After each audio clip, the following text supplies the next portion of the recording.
Again, my name is Keenan. Thank you so much for coming to my professional brand platform. I wanted to share a tool with you all today that sort of talks about communication.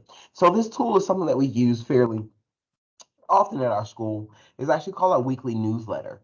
And in this particular weekly newsletter, we require our teachers to send it out weekly. So here, there's a lot of pertinent information that you're able to include. So you're able to have here. So of course you have the name and the course, and of course the title and the date that corresponds with that particular newsletter. You have just your particular background information. So here you would discuss what was completed last week and what topics will be covered in the current and upcoming week.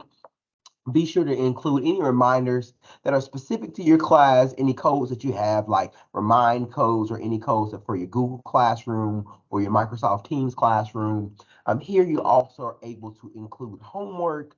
You're able to include what grades are here or what grade that you have coming up. Here are the grading weights and the categories. Here you also are able to include a QR code if you have tutorials or anything of that nature.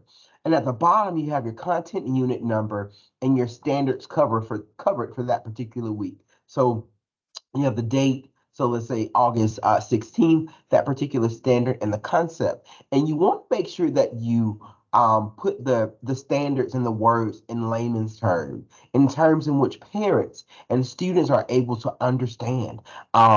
We use Georgia Standards of Excellence, and parents may not be able to understand the language and the vocabulary and the jargon that's in oftentimes in the standards, right? So we want to use that common language.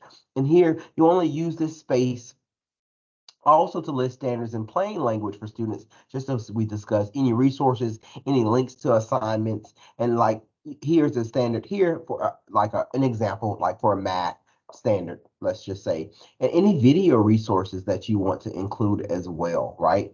That's the text for help. So if they need any um, if you just want to report any suspicious activity that's going on, whatever the case may be, that's just there for you. And you don't necessarily have to put that there. You can put something totally different there, right?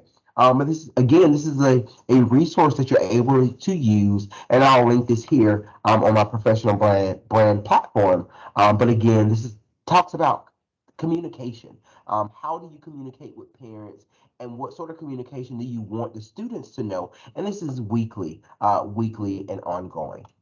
Awesome. If you have any questions about this particular tool, reach out to me. Thank you.